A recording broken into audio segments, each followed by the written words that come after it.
कर सके। अब मैं कार्यक्रम की इस रूपरेखा पर आता हूं, और जिसके लिए मैं एक बार निवेदन करूंगा कि अगर हमारे बीच हरगोविंद पचौरी सर जुड़ चुके हैं तो सर एक बार अपना वीडियो और ऑडियो चेक कर ले, जिससे हम कार्यक्रम को ससमय अग्रमुख कर सके। आदरणीय हरगोविंद पचौरी सर। हाँ, नमस्कार सर। सर आप लोग सुन पा रहे हैं मुझे? सर आपकी आवाज आ रही सर, वीडियो एक बार सर ऑन कर ले। हाँ जी सर, मैं एक बार वीडियो को और चेक कर लेता हूँ। Basically thank you so much, आप लोगों का बहुत बहुत धन्यवाद मुझे यहाँ जोड़ने के लिए।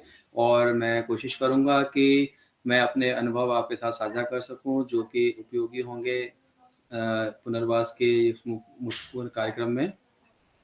और सर आपको वीडियो दिखाई दे रहा है?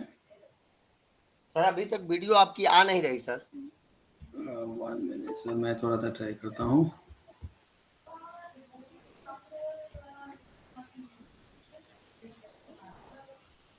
हेलो। जी सर।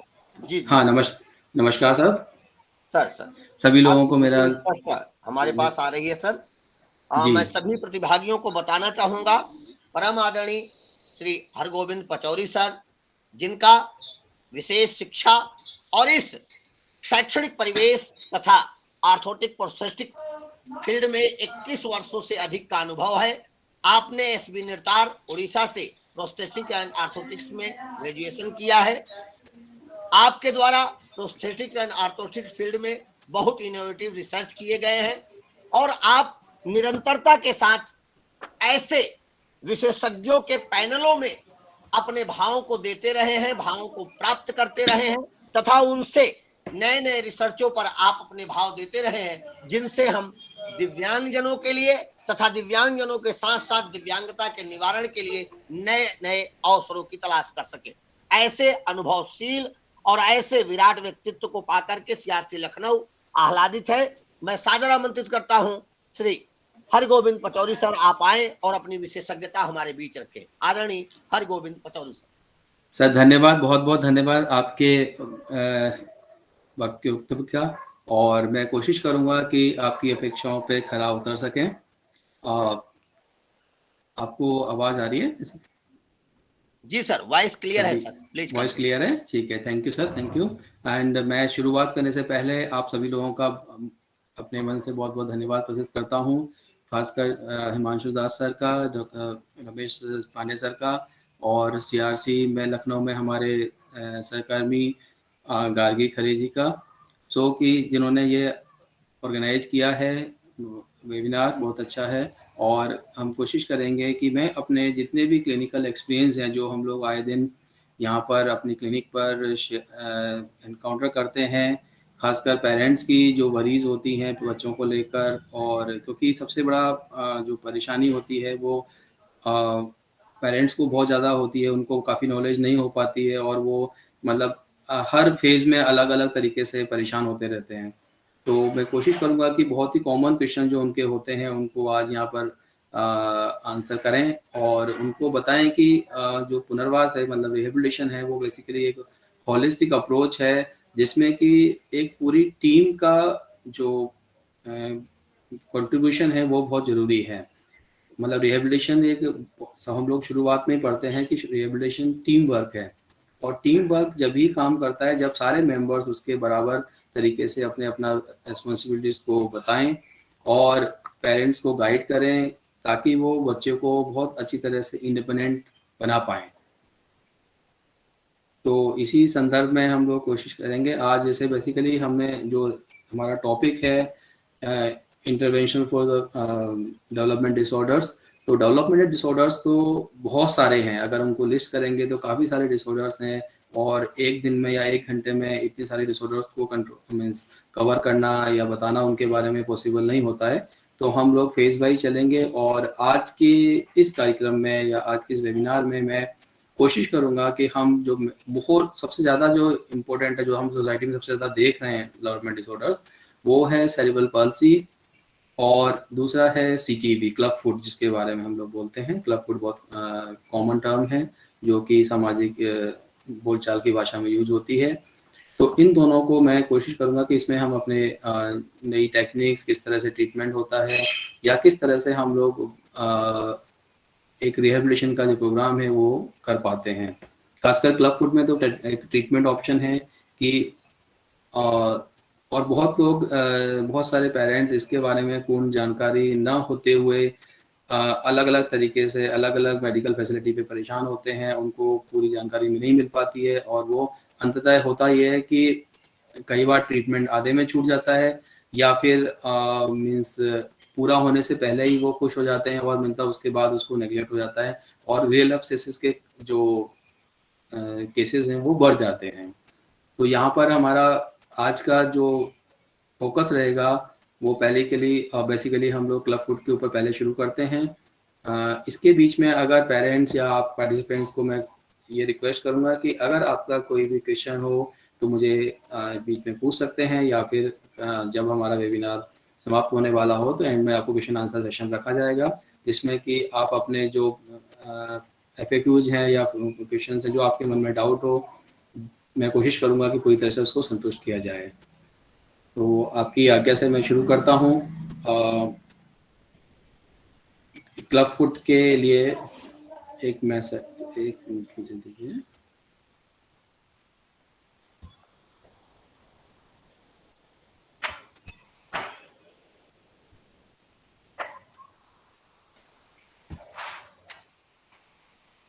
आप लोगों को मेरी स्क्रीन नजर आ रही है, स्लाइड्स?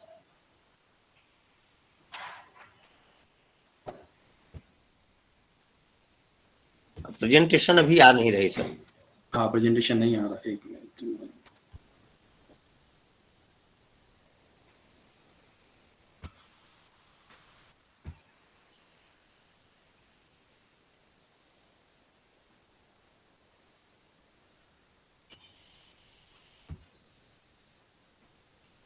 हाँ सर, आपको शायद आप प्रेजेंटेशन दिखाई दे रहा होगा। जी सर, जी सर, जी सर।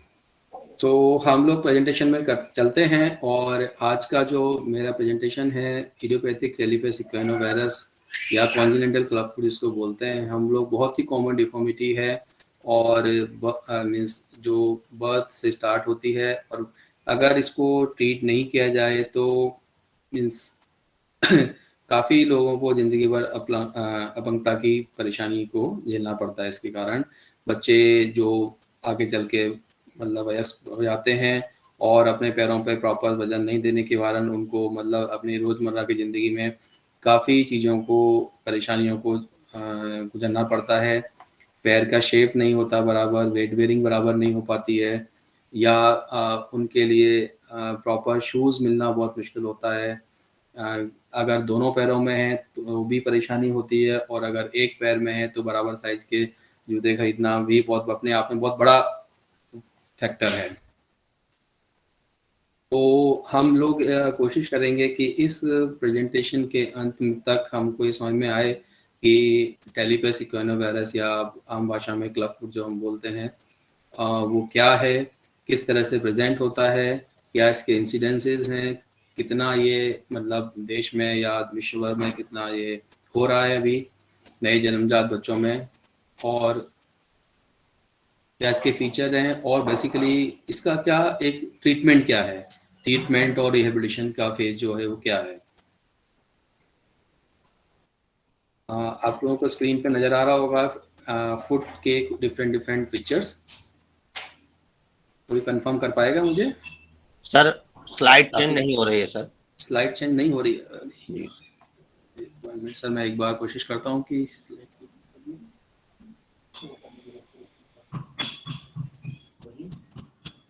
फुल स्क्रीन प्रेजेंटेशन करें sir.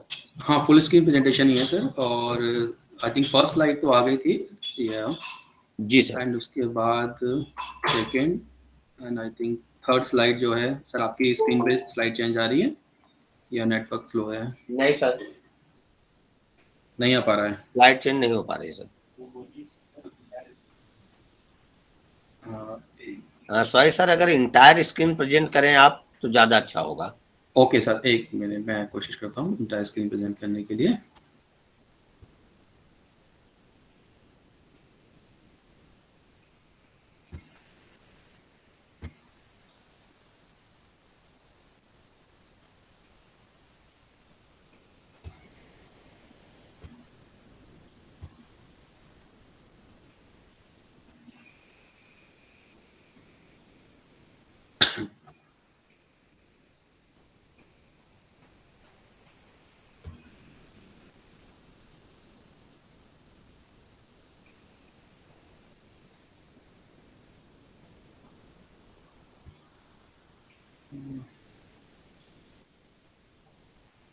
I think sir entire PPT screen select में करें सर, स्क्रीन पर जी पीपीटी सिलेक्ट कर लें सर, प्रेजेंटेशन आपकी आ रही है, जी पीपीटी सिलेक्ट कर लें सर। एक मिनट सर, मैं जरा थोड़ा सा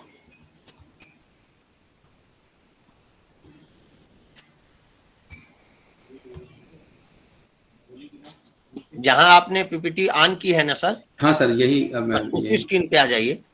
हाँ 1 मिनट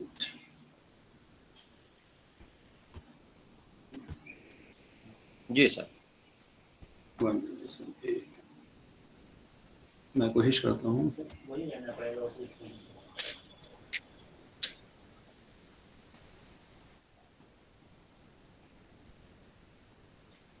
थर्ड स्लाइड आ रही है सर।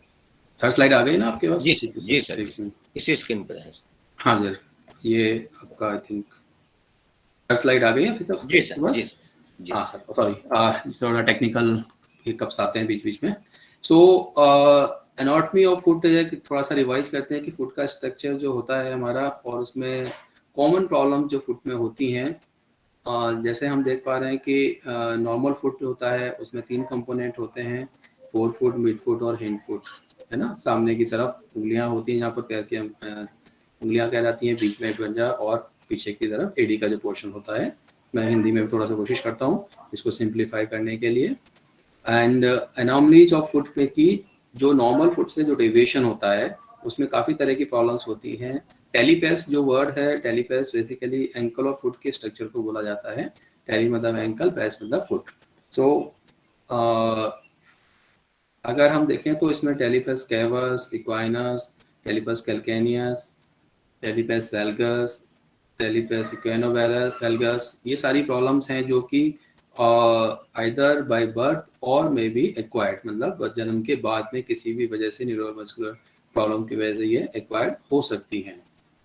अगर हम लास्ट में जाते हैं तो टेलीपैथ इक्वेनोवेरस जो पोजीशन है, इसमें आप देख रहे हैं कि जो हमारा पैर का पंजा है वो नीचे की तरफ हल्का सा झुका रहता है और अंदर की तरफ मुड़ा रहता है, जिसको हम टेलीपैथ इक्वेनोवेरस बोलते हैं। मतलब इक्वाइनस है और वेरस कंपोनेंट इसके अंदर होता है, प्लस 4 फुट का एडक्शन होता है। तो ये जो कंपोनेंट है, अगर जो बच्चे जन्म ले रहे हैं उनको बाय बर्थ ये प्रॉब्लम आती है। और इस तरह से देखेंगे, इक्वाइनस बेसिकली पंजे को नीचे झुका हुआ, और वेरस में अंदर है, और साथ में सुपिनेशन में मतलब हल्का सा ऊपर की तरफ घुमा हुआ है। सो ये जो पोजीशन है, मतलब हम आइडेंटिफाई करें कि किसी बच्चे के पैर को हम इस पोजीशन में देखते हैं तो हमें समझ में आता है कि ये बच्चे को क्लब फुट है, इक्वाइनोवेरस है, या टेलीपैथ इक्वाइनोवेरस है ना। आम भाषा में हम क्लब फुट ही बोलते हैं, तो मैं अभी जस्ट वो जो टर्म है क्लब फुट ही यूज करूंगा। और ये एक पैर में या दोनों पैरों में हो सकता है। इसका जो मीन्स प्रेजेंटेशन होता है वो इस तरह से आप फोटोग्राफ देख पा रहे हैं। तो प्रेजेंटेशन होता है ज़्यादातर इस तरह होता है कि पैर पंजे, बच्चे का पंजा जो होता है वो अंदर की तरफ मुड़ा होता है, जो घुमा हुआ होता है सामने की तरफ से। तो जो बोन अंदर हैं, अपने हम फर्स्ट स्लाइड में देखा, मतलब थर्ड स्लाइड में देखा था कि पैर में बहुत सारी बोन्स होती हैं। तो उन बोन्स का जो अलाइनमेंट है, एक दूसरे के साथ जो संबंध है, वो अगर चेंज हो जाए किसी भी तरह से, या तो गर्भावस्था में जो during pregnancy intra uterine pressure buildup होता है कई बार, या फिर माल पोजिशनिंग होती है, उसको प्रॉपर शेप जगह नहीं मिल पाती पैरों को डेवलप होने के लिए। तो बहुत सारे फैक्टर्स हैं, मल्टी फैक्टोरियल है, मतलब बेसिकली कि किसी एक फैक्टर, काफ़ी लोग पेरेंट्स पूछते हैं सर ये हुआ कैसे। तो मैं उनके जवाब में यही बोलना चाहूँगा कि इसका कोई एक फैक्टर नहीं है जिसमें कि हम उसको जिम्मेदार ठहरा सकें कि सिर्फ इसी वजह से ये हुआ है। सो मल्टी फैक्टोरियल है। जो फैक्टर्स हैं वो मैं अभी देखते हैं हम लोग।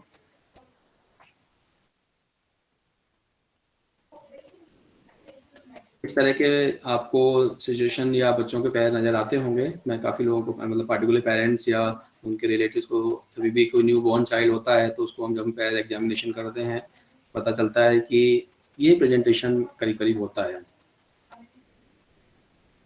माइल्ड से लेकर और सीवियर तक ये प्रेजेंटेशन करीब करीब होता है। अब जो पोजिशनल मीन्स क्लब फुट है बेसिकली दो तरह के होते हैं। एक तो पोजिशनल क्लब फुट होता है जो कि इंट्रायूटेरिन प्रेशर या जो पोजीशनिंग है उसकी बच्चे की मींस वूम में, उसकी वजह से ये हो सकता है। और दूसरा जो club foot type basically presentation होता है वो होता है न्यूरोमस्कुलर प्रॉब्लम्स की वजह से, जहाँ पर कि न्यूरोलॉजिकल इन्वॉल्वमेंट भी है, उनके सिंड्रोम्स हैं, जैसे कि कुछ कंडीशन होती है कॉल्ड स्पाइना बाइफिडा, है ना, एजीएमसी आइथोग्राफिसिस मल्टीप्लेक्स कॉन्जेनिटा जो एक कंडीशन है जहाँ पर कि बहुत ही पुअर डेवलपमेंट होता है, जैसे आप ये फोटोग्राफ देख पा रहे हैं। इसमें मतलब प्रॉब्ली एजीएमसी की प्रेजेंटेशन है कि भाई ऐसा लग रहा है कि क्लब फुट है, बट जो अंडरलाइंग कॉज है वो कुछ डिफरेंट है। तो कई बार यहाँ पर ट्रीटमेंट के लिए कंफ्यूजन हो जाता है कि ट्रीटमेंट को किस तरह से शुरू किया जाए, है ना। कॉन्जेनिटल मायोटॉनिक डिस्ट्रॉफी होती है, डिस्ट्रॉफिक डिस्प्लेसिया होता है, क्रोमोसोमल अबनॉर्मलिटीज होती हैं। तो इस ये जो प्रॉब्लम है सारी न्यूरोलॉजिकल न्यूरोमस्कुलर प्रॉब्लम्स हैं। तो इनकी वजह से भी जो फुट की पोजीशन होती है या फुट का जो प्रेजेंटेशन होता है वो क्लब फुट की पोजीशन में आ जाता है। तो दोनों में ये डिफरेंशियल डायग्नोसिस करना बहुत इंपॉर्टेंट है पहली बार में, कि इधर ये पोजिशनल क्लब फुट है या फिर न्यूरोमस्कुलर है। क्योंकि न्यूरोमस्कुलर में स्लाइटली जो ट्रीटमेंट प्रोटोकॉल है वो डिफरेंट होगा। हमें न्यूरोलॉजिकल इन्वॉल्वमेंट का ध्यान रखना पड़ेगा, पार्टिकुलर सेंसरी जो लॉस होता है उसका भी ध्यान रखना पड़ता है। फिजियोलॉजी जो हम अभी डिस्कस कर रहे थे कि किस तरह से ये होता है, तो एनवायरमेंटल कंट्रीब्यूशन की वजह से स्मोकिंग या ड्रिंकिंग जो होती है, पार्टिकुलरली प्रेग्नेंट मदर अगर स्मोकिंग वगैरह करते हैं तो उनमें ये चांसेस ज़्यादा होते हैं। जेनेटिक कंट्रीब्यूशन भी है, मींस फैमिली हिस्ट्री और जेन से। तो जिस मींस फैमिली में अगर पहले क्लब फुट के केसेस हैं तो वहाँ पर चांसेस हैं कि न्यू बॉर्न में केसेस बन सकते हैं, प्रेवलेंसेस बनते हैं। एथनिक ग्रुप में प्रेवलेंसेस ज़्यादा हैं अभी, जो अभी नज़र आ रहा है, क्योंकि उनकी लाइफस्टाइल चेंजेस हो रही हैं। डायग्नोसिस कैसे करें बेसिकली क्लब फुट का? तो क्लब फुट बेसिकली बहुत ही बेसिकली फिजिकल प्रेजेंटेबल डिफॉर्मिटी है। इसमें आप देखने से ही, आप ऑब्जर्वेशन से सामने की तरफ देखने से पता चल जाता है कि बच्चे को क्लब फुट हो सकता है। कंडीशंस अलग होती हैं, माइल्ड, मॉडरेट, सीवियर, जो इसका प्रिवेंशन होता है। लेकिन पहली नज़र में आप देखेंगे तो अगर थोड़ा सा भी इवोल्यूशन करेंगे तो पता चल जाता है, हाथ से लेके देखेंगे तो पता चल जाता है कि बच्चे को क्लब फुट है। बहुत ही कम कंडीशन में कोशिश करते हैं कि एक्सरे कराने की ज़रूरत पड़ती है, क्योंकि ज़्यादातर जो एक्सपीरियंस डॉक्टर्स होते हैं, सर्जन्स होते हैं, उनको एक्सरे कराने की ज़रूरत नहीं पड़ती है। They want to reduce the basically x-ray exposure for the newborn. तो कोशिश करते हैं कि आप मीन्स क्लिनिकल ऑब्जर्वेशन से ही पता करें कि बच्चे को क्लब फुट है और उसकी क्या सीवियरिटी है। तो समराइज करते हैं थोड़ा सा कि एशियन पॉपुलेशन में 6 पर 10,000 लाइव्स हो रहे हैं, लोकेशन में 10 to 30 है, पोलिनेशन में 60 लाइव्स तक हैं 10 पर 10,000 केसेस में। And male to female ratio जो होता है वो 2:1 का होता है, मीन्स लड़कों में ज़्यादा रहता है बेबी गर्ल्स में, सॉरी बेबी बॉयज़ में, और गर्ल्स में कंपेरेटिवली कम है। एंड लिटरलिटी जो होती है मीन्स इन्वॉल्वमेंट ऑफ सिंगल और वॉक फुट, तो दोनों मतलब दोनों पैरों में जो होता है अराउंड 50% केसेस में दोनों पैरों में हो सकता है। और यूनिलेटरल अगर सिंगल पैर में है तो राइट ज़्यादा कॉमन होता है। मतलब जो हमारा इवन क्लिनिकल एक्सपीरियंस जो हम लोगों ने रिसर्च यहाँ पर देखी है, इतने सालों से करते आ रहे हैं, तो ज़्यादातर बच्चे जो है अगर यूनिलेटरल है तो वो राइट साइड में, राइट सिटी भी होता है। न्यूरोलॉजिकल इन्वॉल्वमेंट के साथ में कुछ केसेस में जैसे 10 to 20% केसेस में न्यूरोमस्कुलर प्रॉब्लम जो होती हैं स्पाइना बाइफिडा या जीएमसी की, उसके साथ इसका एसोसिएशन होता है। सो डिस्क्रिप्शन क्या है हमारा कि either we describe it like right, left और बायलेटरल, मतलब दोनों पैरों में है, एक पैर में है, फुट बहुत रिजिड है या फ्लेक्सिबल है, बहुत सीवियरिटी है इसके अंदर, या इसके अलावा और भी कोई मालफॉर्मेशन है। तो ये हम बेसिकली शुरू करते हैं, जब हमारा ट्रीटमेंट ऑप्शन, जब क्लिनिकल एग्जामिनेशन करते हैं कि इस तरह की जो मतलब रिकॉर्ड्स होते हैं, इसको किस तरह से मीन्स रिकॉर्ड कीपिंग होती है इसकी। बेसिकली ये प्रेजेंटेशन था just for to the introduction, and जो बेसिकली अभी आता है कि ये सब हमने देख लिया, मीन्स एस्टेब्लिश हो गया कि बच्चे को क्लब फुट है या सीटीबी के अफेक्टेड है, तो वो सिंगल हो बायलेटरल हो। अब इसमें ट्रीटमेंट ऑप्शन क्या बनते हैं, ट्रीटमेंट एंड रिहेबिलिटेशन जो हमारा मेजर बेसिकली हो है ऑप्शंस की, वो क्या होते हैं। उसके लिए हमें जस्ट एक नया पावर पॉइंट खोल रहा हूँ।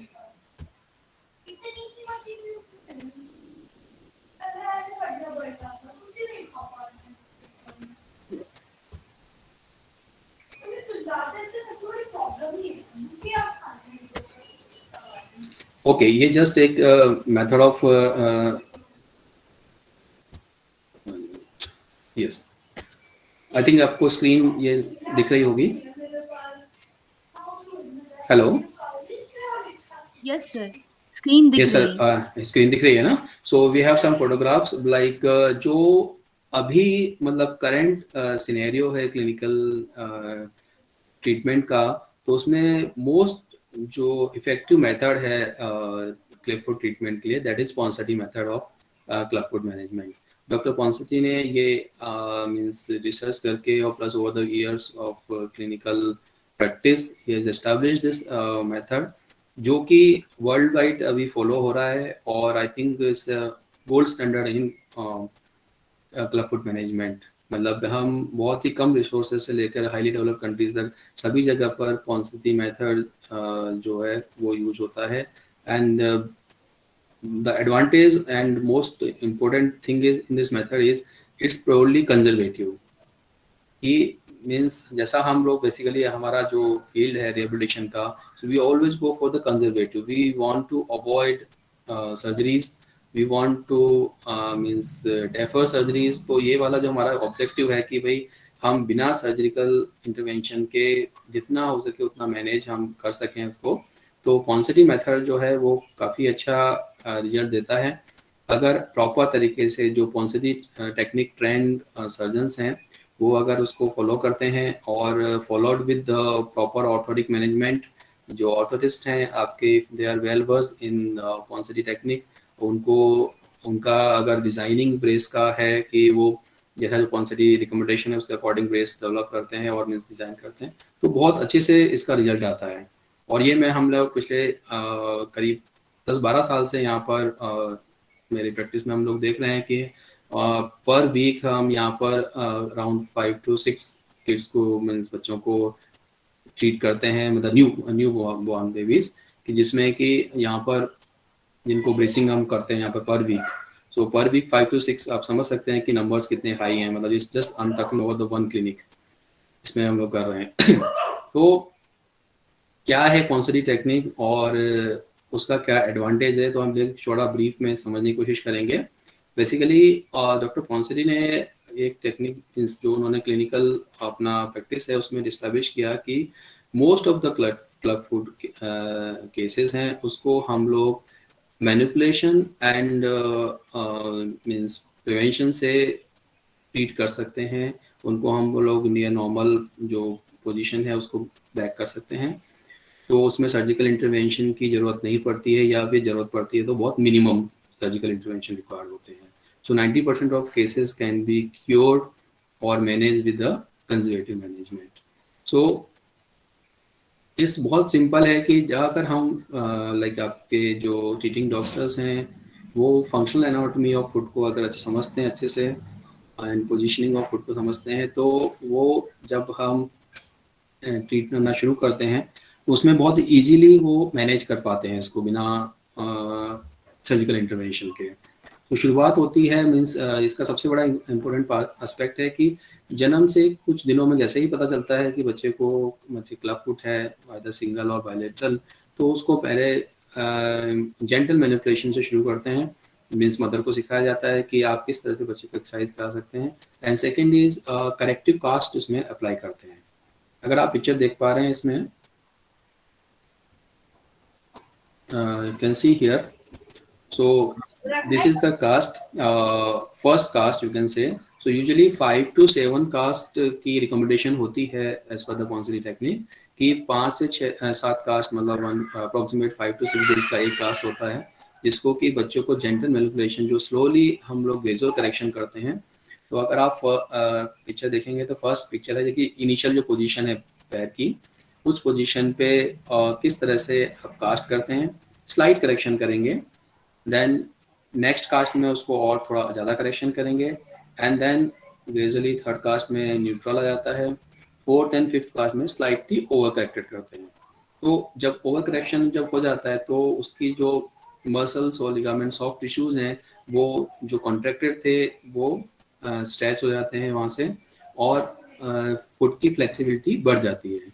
जैसे फ्लेक्सिबिलिटी बढ़ती है तो उसको बाद में फिर जब फिफ्थ कास्ट या सिक्स सेवन्थ कास्ट जो होता है फाइनल कास्ट जब रिमूव होता है उसके बाद फुट को हम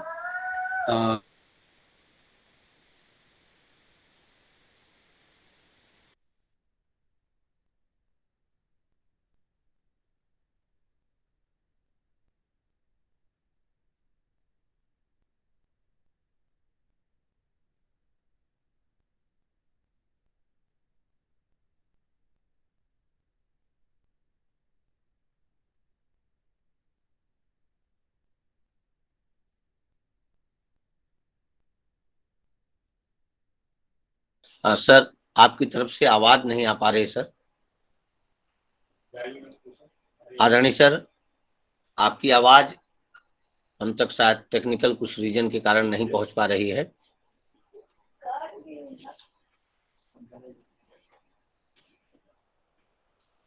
आदरणीय पचौरी सर अगर आप मुझे सुन पा रहे हैं सर।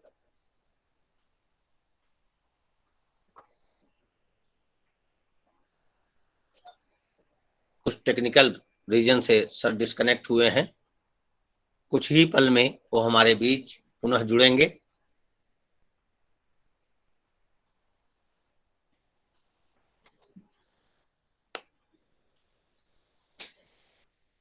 तकनीकी कारणों से सर डिस्कनेक्ट हुए हैं हमारे बीच से, कुछ ही क्षण में वो पुनः हमारे बीच जुड़ेंगे।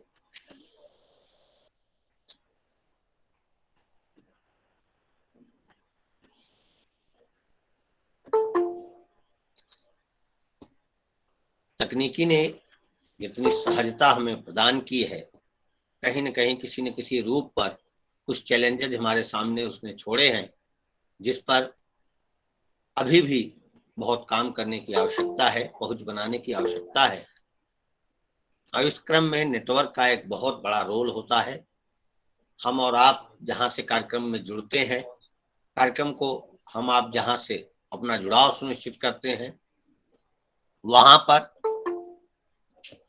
नेटवर्क की स्थिति क्या है, कितनी बृहत्ता के साथ हम इस नेट जाल में अपने को समुचित कर पाते हैं, यह एक महत्वपूर्ण होता है। और यही नेटवर्क की बाध्यता, अनुपलब्धता के कारण हमारे जो आज के मुख्य वक्ता हैं वो हमसे डिस्कनेक्ट हुए हैं। आशा है आदरणीय पचौरी सर पुनः हमसे जल्द ही जुड़ेंगे और हम सभी पुनः सर को विधिवत सुन पाएंगे।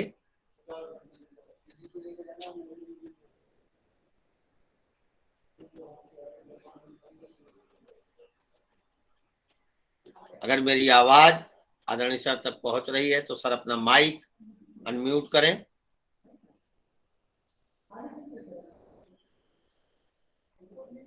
सर अगर मेरी आवाज आप तक पहुंच रही है तो कृपया अपना माइक अनम्यूट करें।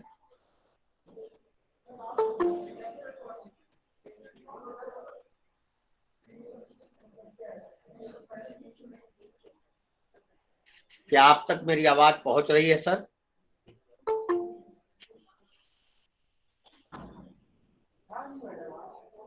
अगर आप मुझे सुन पा रहे हैं सर तो अपना माइक अनम्यूट करें।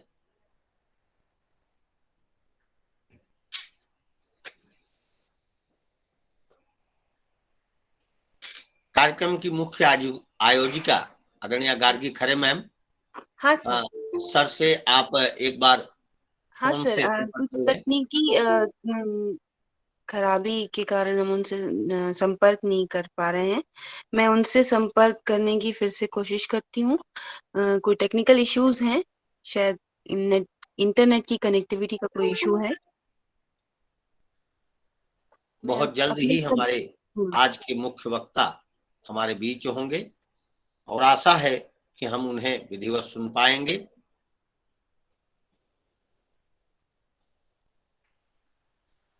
तकनीकी की सीमाओं के अंतर्गत नेटवर्क का पहुंच न बन पाने के कारण आदरणीय पचौरी सर हमसे डिस्कनेक्ट हुए हैं और हम सभी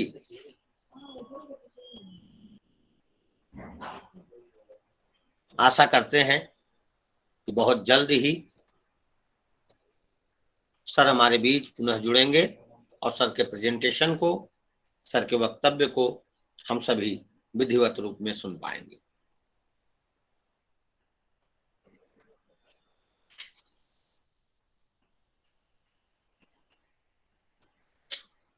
कुछ ही पलों में आदरणीय हरगोविंद पचौरी सर हमारे बीच जुड़ेंगे।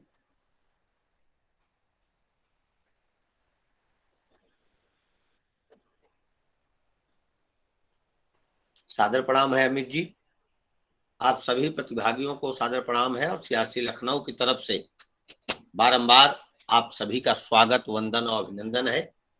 कार्यक्रम के प्रथम पंक्ति में मैंने सूचित किया था और पुनः मैं आप सभी को सूचित करना चाहूंगा कि सीआरसी लखनऊ के द्वारा वर्तमान परिस्थितियों को दृष्टिगत रखते हुए एक अप्रतिम कदम उठाए जा रहे हैं, एक अद्वितीय कार्य करने की तरफ कदम बढ़ाए जा रहे हैं, जिसके अंतर्गत 25 नवंबर सन 2021 25 नवंबर सन 2021 को सीआरसी लखनऊ के प्रांगण में एक वृहद रोजगार मेले का आयोजन किया जाना सुनिश्चित हुआ है। एक वृहद रोजगार मेले का आयोजन किया जाना सुनिश्चित हुआ है, जिसमें हमारे शारीरिक दिव्यांग भाइयों बहन, श्रवण एवं वाक दिव्यांग भाई और बहनों का रोजगार परक सशक्तिकरण किया जाना सुनिश्चित हुआ है, जिस हेतु सीआरसी लखनऊ के प्रांगण में भिन्न भिन्न क्षेत्रों में काम करने वाली राष्ट्रीय एवं अंतर्राष्ट्रीय स्तर की बहुउद्देशीय कंपनियां, 40 से अधिक कंपनियों का समावेशन हो रहा है, का जुड़ाव हो रहा है, की उपस्थिति हो रही है और उनके द्वारा हमारे शारीरिक दिव्यांगजन एवं वाक तथा श्रवण दिव्यांगजनों का चयन किया जाएगा। उपयुक्त पाए गए हमारे सभी प्यारे दिव्यांगजनों के लिए एक अच्छा सुनहरा अवसर और नौकरी की एक अभिलाषित व्यवस्था सुनिश्चित की जाएगी। आप सभी विशेष शिक्षकों से, पुनर्वास व्यवसायिकों से एवं अभिभावकों से आशा करता है सीआरसी लखनऊ कि आप इस आयोजन में अधिक से अधिक शारीरिक दिव्यांगजनों को, वाक एवं श्रवण दिव्यांगजनों को प्रतिभाग करने हेतु प्रेरित करें, उन्हें प्रेरणा प्रदान करें, उन्हें सूचना दें, जिससे वो अधिक से अधिक हम तक पहुंच सके और हमारे दिए गए नंबरों पर संपर्क करके कार्यक्रम से संबंधित बृहत्तर सूचनाओं को प्राप्त करें। सचिन साहती जी ने लिखा है कि आगामी कार्यक्रमों की सूचना कैसे प्राप्त करें। सीआरसी लखनऊ के सोशल मीडिया साइट की जितनी भी हमारी साइटें हैं, चाहे वह हमारा व्हाट्सएप ग्रुप हो, फेसबुक ग्रुप हो, इंस्टाग्राम हो या हमारा अन्य सोशल मीडिया ग्रुप, सभी पर आप देखेंगे हम अपनी सूचनाओं को निरंतरता के साथ आप सभी के बीच रखते हैं, उससे आप सूचनाएं अर्जित कर सकते हैं। धन्यवाद सर, इस महत्वपूर्ण जानकारी को देने के लिए। हम हरगोविंद सर से कनेक्ट करने की कोशिश कर रहे हैं। कुछ तकनीकी इशू के कारण हम कनेक्ट नहीं हो पा रहे हैं। तो जो मेरा कहना ये है कि जो भी हमारे श्रोता हैं, जो हमारे साथ हमारे मित्र जुड़े हैं, आज के टॉपिक के बारे में जानकारी जिनको प्रदान हो रही है, उन सभी से मेरा अनुरोध है कि आप जो है कनेक्ट रहें। जैसे ही सर हमसे वापस कनेक्ट होते हैं, हरगोविंद सर, हम आपको जानकारी वापस मिल पाएगी। जो आज का टॉपिक है इंटरवेंशन ऑफ डेवलपमेंटल डिसऑर्डर, उसके बारे में थोड़ी जानकारी मैं भी अपने अपने जो अनुभव हैं आपसे शेयर करना चाहूंगी। जितने भी केसेस अभी तक जो मेरे सामने आए हैं, खास तौर पे जो सीटीवी के केसेस हैं, उनमें मैंने एक चीज महत्वपूर्ण चीज जो है ऑब्जर्व की है। पेरेंट्स जो हैं, बच्चे जिन भी पेरेंट्स के बच्चे ऐसी डेवलपमेंटल डिसऑर्डर आप कह सकते हैं, जो विकास में जो त्रुटियां हैं उनके साथ आते हैं, वो काफी डिले कर देते हैं, या तो समझने में कि बच्चे को परेशानी क्या है, या उसका ट्रीटमेंट कहाँ से कराएं, इस चीज की जानकारी उनके पास उपलब्ध नहीं होती। तो हमें इस चीज की अवेयरनेस पेरेंट्स में जागरूकता पेरेंट्स में लाने की जरूरत है कि वो, आप जब भी कोई गर्भवती महिला है तो वो अपना निरंतर चेकअप कराए, टाइमली जो उनके चेकअप हैं वो कराएं। कोई उसमें ऐसी डेवलपमेंटल डिसऑर्डर आपके बच्चे में कोई तो नहीं जनरेट हो रही, उसकी पूरी जानकारी प्राप्त करें। उसके अलावा जन्म से ही बच्चे की विकास जो है उसके बारे में एक, जो हम बोलते हैं ना कि प्री प्रिपरेशन, वो करना बहुत जरूरी है। इसके लिए हमें हर नगरीय क्षेत्र बोले या ग्रामीण इलाकों में बोले, वहाँ अवेयरनेस की आवश्यकता है कि जितनी भी गर्भवती महिलाएं हैं उनको इन सब चीजों के बारे में जानकारी हो कि ऐसी भी कंडीशंस होती हैं, बच्चे ऐसी कंडीशंस के साथ जन्म लेते हैं और उनके इलाज संभव हैं। और इनके इलाज आप सीआरसी लखनऊ में आपको बहुत ही उत्तम ट्रीटमेंट आप इसका करा सकते हैं। हमारे अर्ली इंटरवेंशन डिपार्टमेंट में खास तौर पे हमारे सहभागी हैं जो बच्चों के जो डेवलपमेंट है उसके लिए ही प्रोत्साहित करते हैं लोग, उनके विकास में ही लगे हुए हैं। और हमारा पीएनडो डिपार्टमेंट है जिसमें आप जो भी डिसऑर्डर है या डिसेबिलिटी है उससे जुड़े जो भी ट्रीटमेंट है वो आप ले सकते हैं आके। और इन सब चीजों की जानकारी हमारे जो रिहैबिलिटेशन ऑफिसर हैं सीआरसी लखनऊ के, उनसे भी आप प्राप्त कर सकते हैं। तो जो मैं सीटीवी के बारे में बताना चाह रही थी कि कंजेनाइटल टेलिपस इक्वाइनो वायरस कंडीशन जो है, अधिकतर गांव में या शहर में जब कोई छोटा बच्चा हम देखते हैं उसके पैर अंदर की तरफ मुड़े होते हैं, तो मेरा अनुरोध है आप सभी जो भी हमारे साथ जुड़े हैं मित्र, उनसे कि आप उनको ये जानकारी दें। अगर ऐसी कोई जो डिसेबिलिटी है बच्चे के शरीर में दिखती है तो उनके पेरेंट्स छुपाते हैं, तो आप उनको प्रोत्साहित करें कि वो ट्रीटमेंट के लिए आगे बढ़ें, जिससे कि जल्दी से जल्दी उसका ट्रीटमेंट हो सके और इस तरह की जो डिसेबिलिटी है उनका इलाज उपलब्ध है। तो इसका हमें ज्यादा से ज्यादा फायदा मिल सकता है। और पेरेंट्स अगर जागरूक होंगे तो ट्रीटमेंट प्लान एक बन सकता है, जैसा कि हरगोविंद सर ने स्टार्टिंग में ही कहा कि जो रिहैबिलिटेशन है वो एक टीम अप्रोच है। तो टीम अप्रोच में एक प्रोस्थेटिक ऑर्थोटिक डिपार्टमेंट जो है वो भी एक रोल प्ले करता है। अर्ली इंटरवेंशन डिपार्टमेंट जो हमारा सीआरसी में है वो भी एक महत्वपूर्ण रोल प्ले करता है। जो फिजियोथेरेपी डिपार्टमेंट है उसका भी एक अहम रोल है। और जो ऑक्यूपेशनल थेरेपी डिपार्टमेंट हमारे यहाँ है उनका भी एक महत्वपूर्ण रोल है। तो एक ये टीम अप्रोच है जो कि हम मिला जुला योगदान देते हैं एक व्यक्ति और एक बच्चे के सेहत को इम्प्रूव करने के लिए। और मैं नागेश सर से चाहूंगी कि आगे की कार्यक्रम का संचालन करें, और मैं हरगोविंद सर से दोबारा कनेक्ट होने की कोशिश करती हूँ। सर। धन्यवाद मैम। जैसा आपने बताया,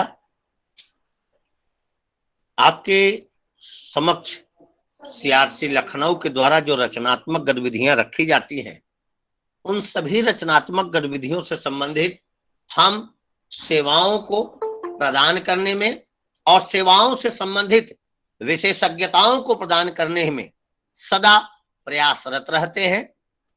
चाहे वह ऑफलाइन मोड में सेवाओं को आप तक पहुंचाना हो, चाहे वह ऑनलाइन काउंसलिंग मोड में या ऑनलाइन रचनात्मक गतिविधियों के रूप में, ऑनलाइन सेवाओं के रूप में, अथवा भिन्न भिन्न प्रकार के परामर्शीय सेवाओं के रूप में जो भी सेवाएं हैं वह सीआरसी लखनऊ आपके द्वार तक लेके पहुंचने के लिए तत्पर और तैयार है और आशा करता है कि आप सभी विशेष शिक्षक, पुनर्वास व्यवसायिक एवं भिन्न भिन्न स्तरों पर विशेष आवश्यकता वाले बालक एवं बालिकाओं की आवश्यकताओं की पूर्ति एवं समाज में रह रहे सुखदता पूर्वक माहौल के निर्माण में जितने भी हम और आप अपने भावों को युक्त कर सके, उन भावों के साथ सीआरसी लखनऊ आप सभी के बीच अपनी बृहत्तम सेवाओं के साथ उपस्थित है।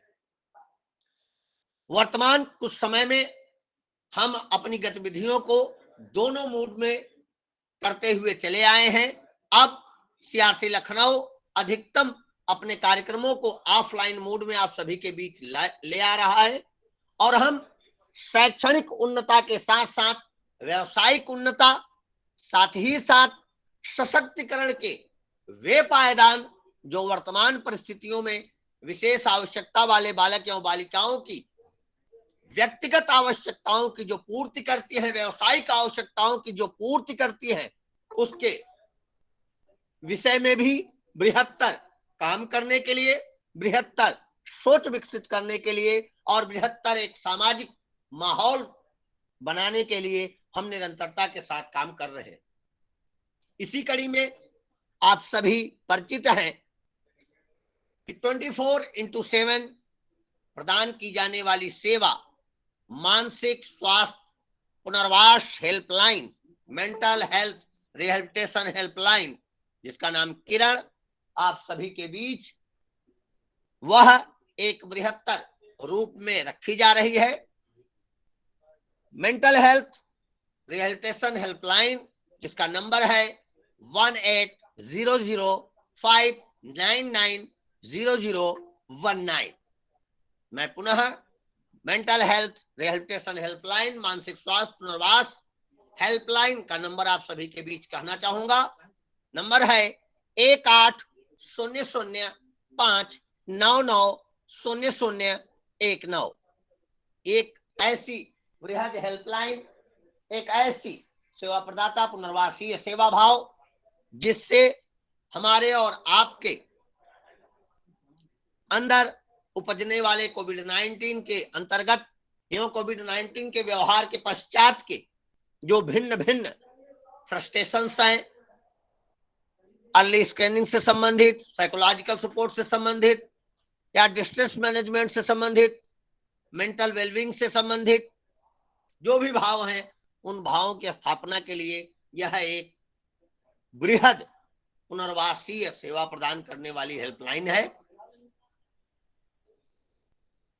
आप सभी अधिक से अधिक इसका प्रयोग करें, अधिक से अधिक समुचित इसका प्रयोग करते हुए आप सभी अपने आसपास में रहने वाले सभी सामान्य जनों के लिए, सभी दिव्यांग जनों के लिए इसके समुचित प्रयोग के लिए एक सुखद माहौल बनाएं। मैं पुनः एक बार निवेदन करूंगा, आदरणीय पचौरी सर अगर हमारे बीच जुड़ गए हैं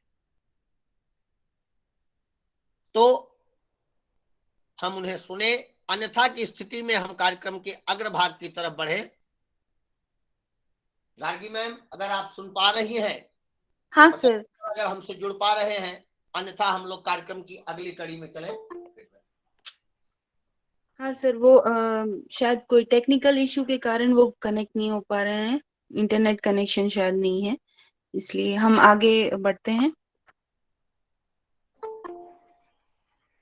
एक सूचना के क्रम में मैं आप सभी को बताना चाहूंगा, समय की क्षेत्रीय केंद्र दिव्यांगजन क्रॉस डिसेबिलिटी शीघ्र हस्तक्षेप केंद्र cross disability early intervention centre CRC Lucknow में स्थापित किया गया है। Department of empowerment of person with disability ministry of social justice and empowerment, government of India के द्वारा एक ऐसा सुखद केंद्र जिसमें विद्यालय पूर्व के प्यारे बेटे और बेटियों के लिए सुखदतम माहौल और सुखदतम अर्ली इंटरवेंशन जैसी सेवाओं को प्रदान करने के लिए सीआरसी लखनऊ बाहें फैलाकर अपने नन्हे मुन्ने भारत के भविष्यों के लिए तत्पर और तैयार है।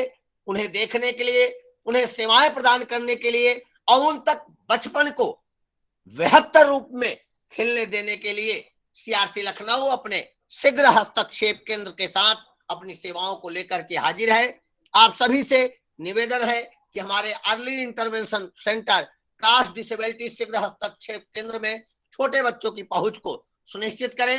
अधिक से अधिक छोटे बच्चों की पहुंच, ऐसे विद्यालय पूर्व के बच्चे जिन्हें विशेष आवश्यकताएं हैं अर्ली इंटरवेंशन की, उनसे संबंधित बालक एवं बालिकाओं को हम तक पहुंचाएं और हम एक सुखद बचपन का निर्माण कर सके, सुखद भविष्य का निर्माण कर सके। आप सभी ने अपने धैर्य को बनाए रखा, आप सभी ने अपने धैर्य को उच्चतम स्तर पर रखकर सीआरसी लखनऊ की गतिविधियों के बारे में सुना, जाना। आप सभी का बहुत बहुत धन्यवाद। चैट बॉक्स में आप सभी को फीडबैक लिंक दिया जा रहा है, आप सभी फीडबैक लिंक को फिलअप कर ले और हम लोग कार्यक्रम को यहीं पे पूर्ण करने की तरफ बढ़ेंगे, क्योंकि हमारे जो वक्ता हैं वो टेक्निकल रूप से हमसे नहीं जुड़ पा रहे हैं, कुछ टेक्निकल समस्याएं हैं, तो हम फिर पुनः किसी कार्यक्रम में उनके दिव्यतम भावों को सुनेंगे, समझेंगे। फीडबैक फॉर्म आपके चैट बॉक्स में डाल दिया गया है, सभी लोग फीडबैक फॉर्म को फिलअप कर लें, तत्पश्चात आप सभी लेफ्ट कर सकते हैं। पुनः मैं आप सभी को सूचित कर दूं, आज जब आप घर जाएंगे, जब आप सोशल मीडिया पर अपने जाएंगे, तो वहां पर सीआरसी लखनऊ के द्वारा आयोजित किए जाने वाले एक दिव्यतम भाव 25 नवंबर सन 2021 को जो हमारा रोजगार मेला है, उसकी सूचना आप प्रचारित करें, प्रसारित करें, सभी तक पहुंचाएं। हम सभी अपने माध्यमों से सोशल मीडिया पर इसका वाइडली प्रचार प्रसार कर रहे हैं। आपसे भी आशा करते हैं कि आप हमारी इस गतिविधि में हमारा सहयोग करेंगे और हम तक अधिक से अधिक शारीरिक दिव्यांगजन एवं श्रवण तथा वाक दिव्यांगजनों की पहुंच बनाने में हमारी मदद करेंगे। आप सभी को बहुत बहुत धन्यवाद तथा आज के कार्यक्रम के हमारे जो मुख्य आयोजक रहे श्री जी Shankar Ganesh sir, Shri Santosh Kumar sir, Shri Amit Kumar sir,